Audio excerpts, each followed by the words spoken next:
Entonces, bienvenidos a su curso de introducción en realidad al análisis por elementos finitos. Básicamente es un sistema que se basa en sistemas discretos y sistemas continuos. Debemos de recurrir a herramientas como el análisis matricial para poder empezar a analizar elementos básicos sencillos como barras, ¿no? Un módulo de Young, un módulo de elasticidad, le aplico cierta fuerza axial y se va a deformar. Pero esto empieza a generar algunos resultados como traslaciones, deformaciones, acortamiento de área, etcétera, etcétera, que a la larga pues va generando alguna, algún cambio en los resultados. Pero con esto deberíamos de ir armando especialmente algún ensamblaje y análisis de alguna estructura en particular. Todas las estructuras, barras, ya sistemas más complejos dependen y están en función siempre de las condiciones del contorno. Una viga, por ejemplo, va a depender su respuesta y cómo resulta entre las cargas aplicadas, dependiendo de cómo vaya a estar apoyada. Está simplemente apoyada, está empetrada, está libre, etcétera, está articulada, como sea. En el curso, esto sí, vamos a ver unas etapas básicas, ¿no?, del análisis matricial de un sistema discreto. ¿Qué quiere decir un sistema discreto?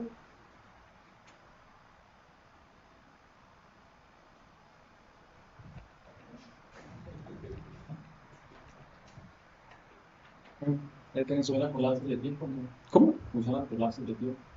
Con ese estado. No, pero toda la explicación que se analiza solamente un matriz. Muy bien. Ahí ya vamos un poquito más, pero también eso puede influir. Las etapas básicas del análisis matricial de un sistema discreto, cabalmente, que es específicamente analizar un punto. Y ya con esto, utilizando software, eso sí, vamos a ver cómo sería el análisis de sistemas continuos, ya un poquito más complejos. Eso es lo que pasa. Los sistemas discretos y sistemas continuos van teniendo algunas características, como por ejemplo que podamos expresarlo por modelos matemáticos. Para eso estamos acá. Que no podemos hacerle matemática, para nosotros se nos complica la existencia. Déjese que sí se puede. Entonces, aplicamos matrices, ecuaciones, y con ello pues vamos generando algunos resultados. Pero el sistema, perdón, o el medio de los elementos finitos tiene de hecho en su nombre el truco del sistema. Método de análisis de elementos finitos. Finitos quiere decir de que es una cantidad que yo puedo determinar, ¿sí? Y elementos, pues lo que compone a un sistema o alguna pieza mayor. Quiere decir de que entonces yo una pieza más grande la descompuse en elementos finitos. No estamos diciendo elementos infinitos, sino que es algo que yo sí puedo controlar, ¿sí? Entonces, esto trata de empezar a subdividir el sistema en partes o varios elementos. Aquí viene el truco. Mientras más elementos sean, mi respuesta o resultado es más exacto, ¿sí? Pero también va a haber que ir haciendo alguna reconstrucción y ensamblado de la contribución de cada elemento. Ya vamos a ver algunos esquemas y con ello va a ser un poquito más fácil. Esto nos va a permitir predecir cómo se va a comportar el sistema, especialmente ante aplicación de cargas, ¿sí? Entonces, ¿qué es lo que nosotros hacemos? Empezamos haciendo una predicción, generamos un modelo matemático que posterior subdividimos, ensamblamos toda nuestra matemática y esto vuelve a generar parte del ciclo donde nuevamente va a predecir un resultado. Y otra vez se le puede dar el ciclo de tal manera que yo quiera generar o alcanzar resultados más exactos con este ciclo que tenemos acá. Puedo hacer n cantidad de modelos matemáticos, no hay límite. No hay límite. Eso sí, los modelos matemáticos son infinitos, los elementos son finitos, ¿verdad? ¿Y qué pasa con un sistema discreto? Sucede, que imaginen ustedes acá, miren pues, Tenemos un Eco Boulevard. Esto está en Madrid. Eco Boulevard de Vallecas, en Madrid, España. Y miren ustedes, es bastante particular aquí cómo distribuyen macetas con paneles solares, ¿no? Pero va siendo una estructura pues que llama la atención, pero de alguna manera esto tuvo que haber tenido n cantidad de piezas, ¿sí? O- Generando entonces dentro de su análisis un modelo con número de elementos claramente definidos.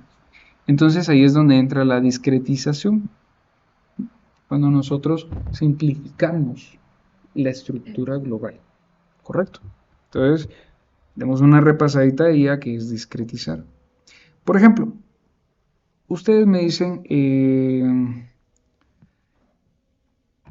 digamos, Torre Eiffel. En realidad es una torre. No estamos hablando de las torres Eiffel de París. Visita técnica. Entonces, ¿qué es lo que tenemos en la Torre Eiffel? Eh, pues es una torre, tenemos 4 puntos de apoyo. A ver, un paréntesis. La Torre Eiffel, originalmente, ¿qué iba a ser? Cultura general ingenieril. Una antena, ¿verdad? Una antena. Se esperaba que pues, pudiera transmitir por la altura que alcanzaba un mayor rango de alcance, ¿verdad? Eso solo es cultura general. De hecho, y tristemente, se iba a desmontar. La necesitaban durante la guerra, pero sí.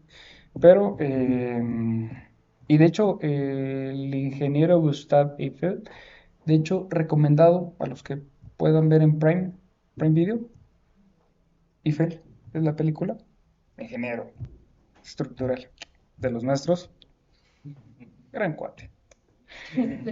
Eh, muy inteligente e intelectual, muy pilas, bonita manera en la que resuelve los problemas y obviamente como toda buena película le tienen que meter un poquito de drama, por favor están en París, ciudad del amor, pero muy buena, o sea, buena la película, recomendado ahí para que lo vean, especialmente porque más o menos el estrés que van a ver ustedes en el minuto cuando lo están ejecutando es más o menos como son los proyectos en la vida real. Bueno, pero hay que verlo, sí, por supuesto. Sí, está en Prime. Eh, Sucede que, ahora, ¿qué pasa si esto lo traducimos a elementos finitos? Es una torre, por supuesto. Pero miren ustedes, aquí a donde estamos acercando el mouse, ¿cuántas piezas tenemos? N cantidad de piezas. Es la respuesta del ingeniero, ¿no? N cantidad. Okay, muchas, no las puedo ver. Pero seguramente si tenemos los planos y vamos a determinar la cantidad. Es un número finito.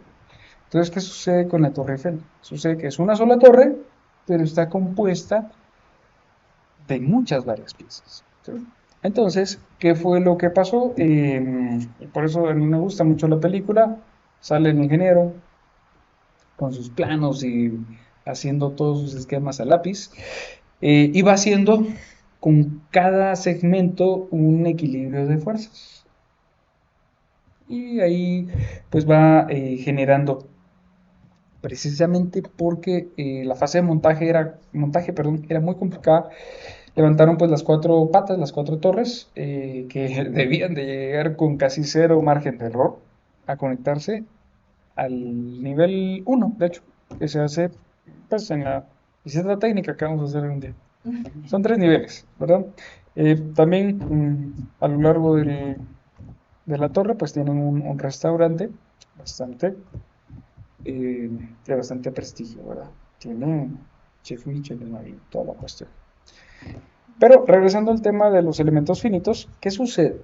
Que digámoslo así, cuando el ingeniero estaba calculando qué esfuerzos iban a ocurrir, perdón, no tenemos aquí el puntero láser, qué esfuerzos iban a ocurrir en esta pieza, él trata de equilibrarlos, por ejemplo, a lo mejor con estas piezas que generan alguna restricción para que esas 4 columnas que conforman toda la columna, pues no se abran. Entonces él empieza a generar nuevamente una serie de matrices y va generando, pues en base a puro equilibrio, la sumatoria de fuerzas conforme correspondan según las piezas, y con esto pues va garantizando él que cada pieza no va a sobrepasar su esfuerzo permisible. Eso es hacer. Entonces tiene un FY, ¿verdad? Y luego de ello, ya solo se trata de poner a actuar todas las diferentes piezas, todos esos elementos finitos ante cargas de viento, cargas de sismo y los puristas que están hasta arriba, ¿verdad? Bueno, entonces así es como funciona el método de los elementos finitos. Muchas piezas conformando un solo sistema. ¿Qué pasará si alguna pieza de acá pues empieza a fallar? El problema está en que el esfuerzo que antes resistían 3, ahora pasa solo a 2. ¿Qué pasa si estaban al límite? Probablemente una pueda fallar. Puede generar una reacción pues, de colapso, en la cual, pues por ello es de que no se preocupen, ya cuando lleguen a su curso de diseño avanzado, van a ver los respectivos factores de seguridad. Pero esto nos permite tener un primer acercamiento a más o menos saber qué ocurre cuando tenemos muchas piezas, muchas diferentes piezas, y cada una con cierta longitud, con cierta área de acero, cierta inclinación, etcétera, etcétera, y más o menos así es como va funcionando el concepto de los elementos finitos, ¿sí? Muchas piezas. Y se dieron cuenta que cuando empezaban a aplicar el método de los elementos finitos, no había límite, con lo cual se puede llegar a alcanzar estructuras tan sofisticadas o ya muy retadoras para hacerlas con un Hardy Cross, como la que tenemos en pantalla, ¿verdad? Ahora bien, cada uno de estas figuras que tienen como alvéolos o agujeros acá, si alguien quiere hacerlo a mano, bueno, ¿esto qué es? ¿Es una viga o es una columna? Para empezar. Entonces, resulta mucho más sencillo trabajarlo con elementos finitos. Es decir, los elementos finitos no tienen límite de análisis, no tienen algo que los limite. Piezas verticales, inclinadas, horizontales, no pasa nada. Podemos analizar todas. Y ahora que estamos hablando de análisis, ¿cuál es ese resultado que nosotros vamos a obtener a partir de ese mismo proceso? El programita donde les dije que estaban las 1000 personitas adentro, lo que están resolviendo estas personitas en realidad son sistemas de ecuaciones lineales simultáneas. Muchas de ellas van siendo trabajadas a partir de variables nodales, no el artista, sino variables, ¿sí? Como incógnitas. Entonces, esto ya les da a ustedes una primera idea de que se basa en nodos, ¿sí? Nodos. Esa es la palabra clave acá. Nodos. Entonces, ¿qué hacer cuando estas partes, cuando las partes no son tan evidentes? Pues resulta que ya empiezan a haber estructuras que, con una arquitectura un poco retadora, ya nos muestra estructuras mucho más complejas. Nuevamente, esto, ¿cómo lo diseño? ¿Como una luz? ¿Como una pared? ¿Como un muro? Ahí es donde destaca la aplicación de los elementos finitos. Puedo obtener a partir de elementos finitos todos los esfuerzos que ocurren en este muro negro coqueto, y chequear que pues, no me sobrepase mi corte de 4000 PSI. Con ello estamos. ¿Sí? Tenemos algunos ejemplos acá: Ciudad de las Artes y las Ciencias en Valencia, España. Y ya llegar a cuestiones que, combinadas con la arquitectura y la buena ingeniería que ustedes van a llegar a poder hacer, puentes incluso, o bueno, los Emiratos Árabes Unidos, que siempre están buscando nuevos retos y pues buscando cada vez algo más retador, van generando estructuras que nuevamente analizarlos de manera sencilla sería muy complicado, ¿sí? Entonces ahí es donde empieza a destacar estos problemas planteados basados en el concepto del infinitésimo, que es que los elementos tienden al infinito. Esto se va resolviendo a través de un modelo matemático que, por ecuaciones diferenciales, que son derivadas parciales las que nos ayudan a construir las matrices, pero todavía no se asusten, vamos a poder producir sistemas continuos junto con las ecuaciones que deberíamos de satisfacer en todos los puntos, ¿verdad? Nada complicado. Muy bien. ¿Y qué podemos llegar a analizar con los elementos finitos? Pues fíjense ustedes que esto que nosotros tenemos acá especialmente era una pieza mecánica de metal, en la cual, como ustedes se podrán dar cuenta, tenía una forma lineal acá, pero se le aplica un esfuerzo a compresión y se deforma. Bueno, pero ¿qué pasa? Pues fíjense que aquí hay un montón de triangulitos que lo que me van produciendo son unos colores. Pues sucede que cada uno de esos colores lo que es una resultante del esfuerzo en ese triangulito. Esto es el resultado de un elemento finito. Entonces, todos los vehículos en los cuales vinieron ustedes hoy, que sean del 90 para acá, seguramente han sido analizados a través de elementos finitos. La forma en la que choca un carro y cómo se va a deformar fue diseñada para que pueda deformarse en puntos estratégicos en los cuales los ingenieros mecánicos especialmente de esta área puedan determinar qué puntos son los que ellos quieren que fallen para que los pasajeros no sufran daños, que se deforme el carro, ¿verdad? Y que el seguro cobre. Entonces, así es como podemos llegar nosotros a analizar el comportamiento de una falla a través de los elementos finitos. Este nivel de exactitud no podemos hacerlo nuevamente con una ecuación lineal, ¿verdad? Eso empieza a generar problemas como, bueno, entonces dense cuenta ustedes acá. Cada uno de estos pequeños triángulos empieza a producir alguna deformación, se traslada, rota, etcétera, etcétera. Y vean ustedes aquí algo que voy a profundizar más adelante, que es que los cuadros, que tenemos acá con algún color rojo, a la par tienen otro color rojito, más suave. Luego va siendo naranja, luego va siendo amarillo. Posterior es un verde. Empieza a ser un verde como más tirando el azul. Perdón, no sé cómo se llaman esos colores, pero ya terminamos en un color azul. El color azul resulta que no es una demanda alta de esfuerzos. El color rojo sí.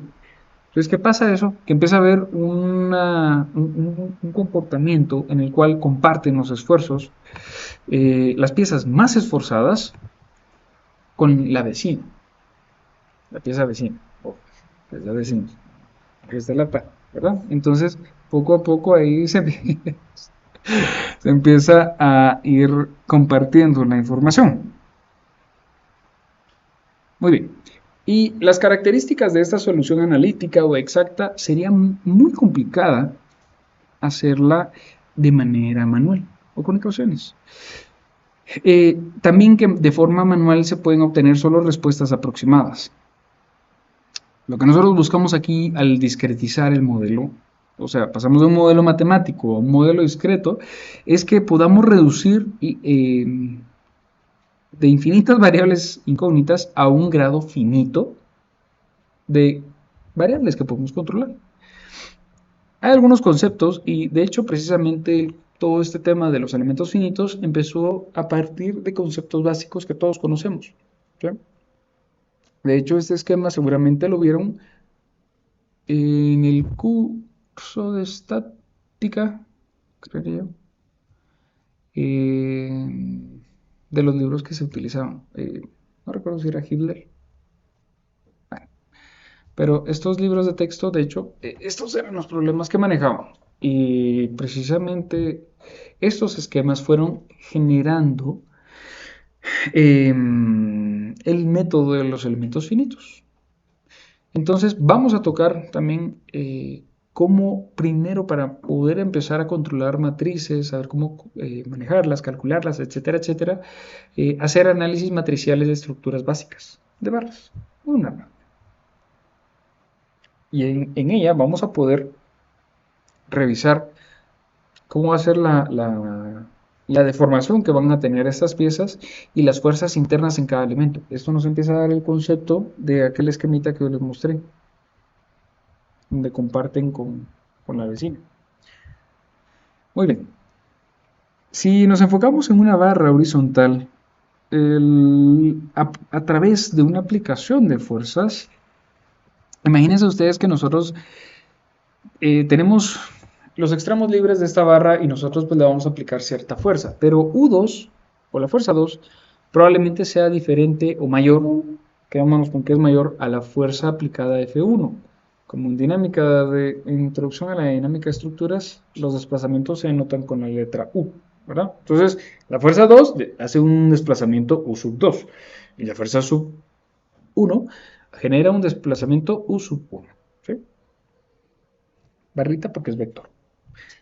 Pero es diferente, entonces esto lo que va a producir es de que si nosotros cortamos la barra acá, solo para ver qué ocurre a nivel interno, y obtener así un diagrama de cuerpo libre, vamos a determinar que a nivel interno se produce una fuerza normal. Esto empieza a ser más o menos el concepto de los elementos finitos, ¿sí? Ver que esa fuerza, dicho sencillo, lo aguante la barra, ¿sí? Ok, perfecto.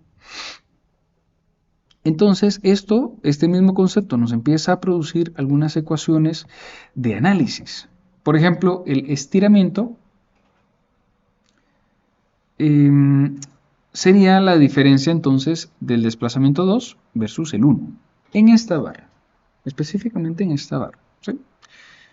Ahora bien, la relación constitutiva viene a ser entonces donde sigma va a ser el módulo de elasticidad por la deformación unitaria. Pero también, para recordarnos y ponerlo un poquito más sencillo, de mecánica de materiales, la fuerza N aplicada sobre el área. ¿Eso qué produce? Fuerza sobre área. Un esfuerzo. Excelente.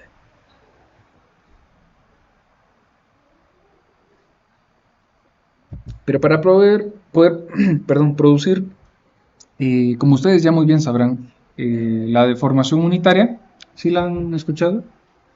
¿Llevaron ya su curso de concreto? ¿Sí? Bueno, ¿cuál es la deformación unitaria de concreto? No lo llevaron. Bueno, no lo llevaron conmigo. Punto 003. ¿Sí? Esos son datos que... ¿Sí? ¿Sí? ¿No? ¿Les suena? ¿Sí? ¿Más o menos? Bueno. Pero ¿cómo podemos obtener entonces una deformación unitaria? A ver, ¿cuáles son las dimensionales de la deformación unitaria? Eso sí. Metros, newtons, pascales. Hubiera apostado. Es adimensional. Lo que hacemos es dividir la deformación sobre la longitud. Centímetros sobre centímetros, si ustedes gustan. Y eliminamos las dos. Entonces, esto nos permite obtener la deformación unitaria. Es decir, ya esto empieza a ser un parámetro de qué tan deformable es un material. No importa si yo tengo 1 metro de barra o 2 metros, que la deformación unitaria es proporcional. Entonces solo la divido en lo que se va a deformar, ya sabemos. O puedo despejar lo que se va a deformar, porque hace que tenga una deformación unitaria exacta. ¿Sí?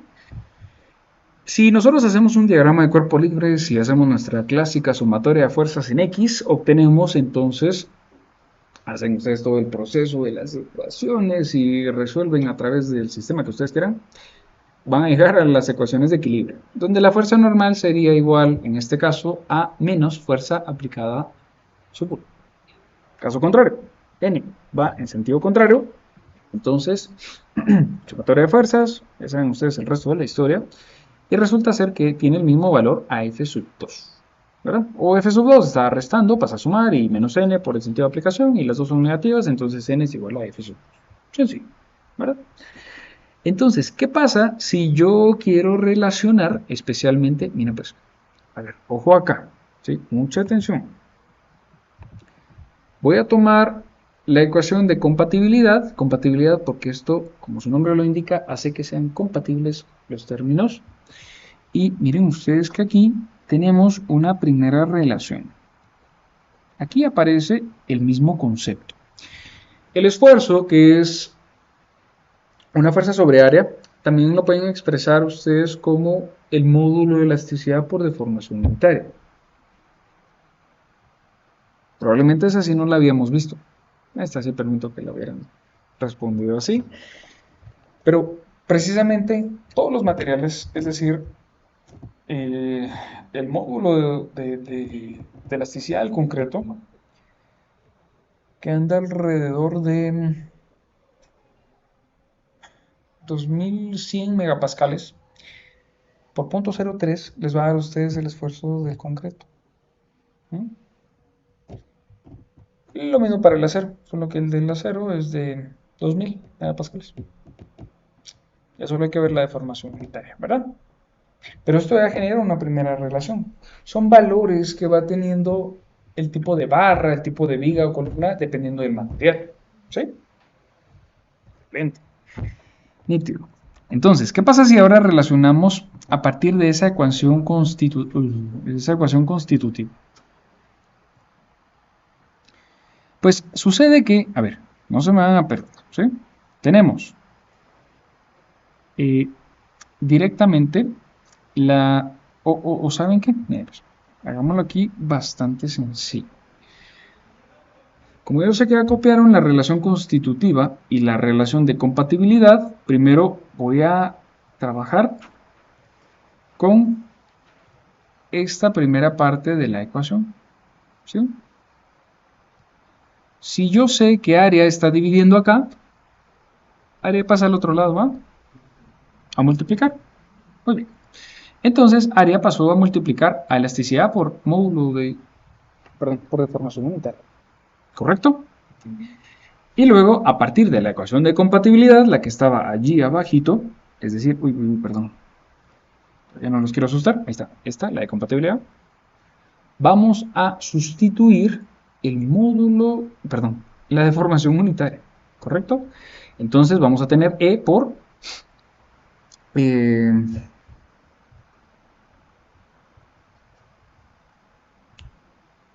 perdón, se me fue el nombre de la letra griega, pero vamos a sustituirlas. ¿Cómo? No, eh, en un ratito les digo. Ah, gracias, gracias, gracias. Perfecto. Entonces, vamos a tener que la fuerza N aplicada va a ser igual a la elasticidad por, lo que nos va a decir Bárbara en un ratito, dividido L por área. ¿Sí? Epsilon. Gracias. Ah, es que es minúscula. Buenísimo. Entonces, tenemos que la fuerza aplicada va a ser igual a elasticidad por epsilon por área. Todo esto dividido sobre longitud. ¿Sí?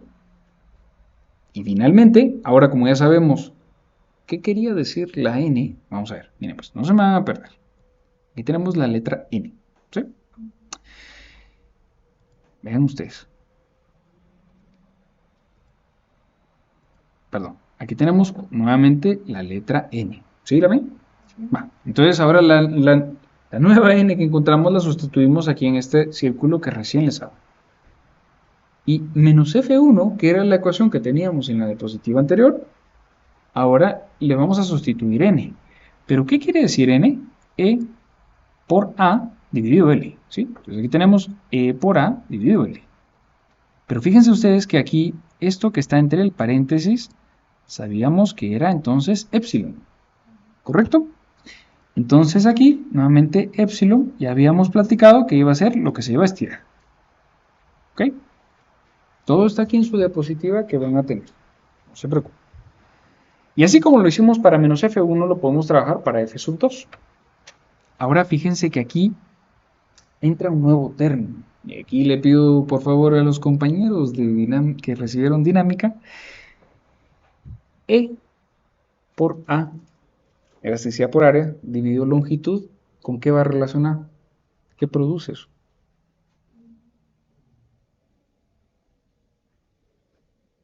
Era un tipo de rigidez, no. Gracias a usted no voy a insultar a su profesor anterior. Ay, Exactamente, es la rigidez. Entonces, habitualmente elasticidad por área sobre L se define como una rigidez. Miren que estamos leyendo el concepto de dinámica. ¿Sí?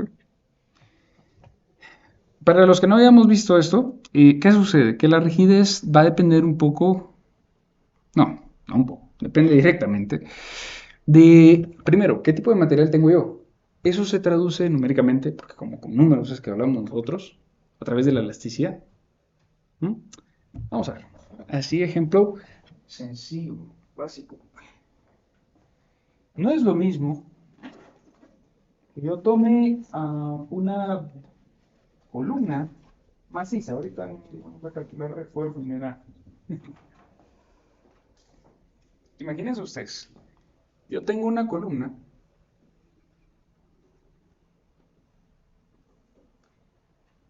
de acero de concreto.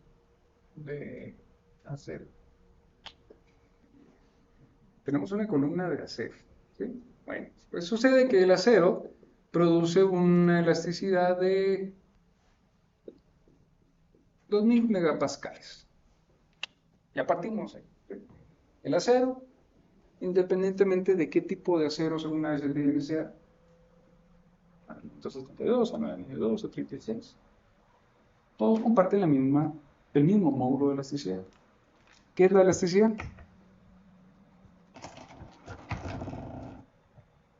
Estamos ahí.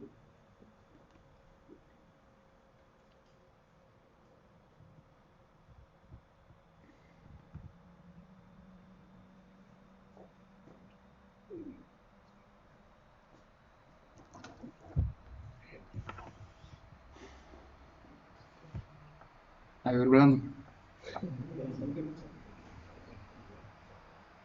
¿Elasticidad? Pues es la capacidad del material, tanto de formarse. Ahí estamos, ahí estamos. Ahí vamos bien. ¿Por qué repaso conceptos básicos de resistencia de materiales? Bueno, sí. Seguro que Sí. No, mire, pues, porque con mucho cariño quiero que lo sepa. ¿Qué sucede? ¿Cómo va la gráfica de capacidad para el más? A ver, empezamos con los ejes. Ustedes se me aman. ¿Qué tengo en el eje horizontal?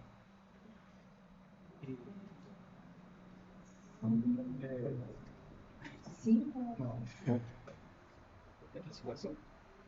no, es es para toda la información. Ahí estamos. Magníficos. En el eje, en el eje Y, vamos a tener deformación. ¿Sí? Y en este eje, ¿qué vamos a tener? Esfuerzo. ¿Seguros? ¿Es así? ¿Cómo? 50-50.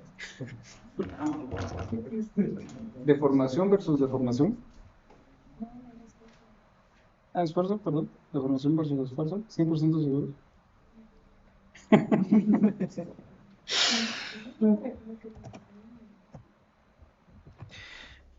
Entonces, si yo cuento con una probeta de acero que tenga un área que corresponda también cierta longitud y el material del cual consiste tiene ciertas características que lo permiten o no deformarse elásticamente, no inelásticamente.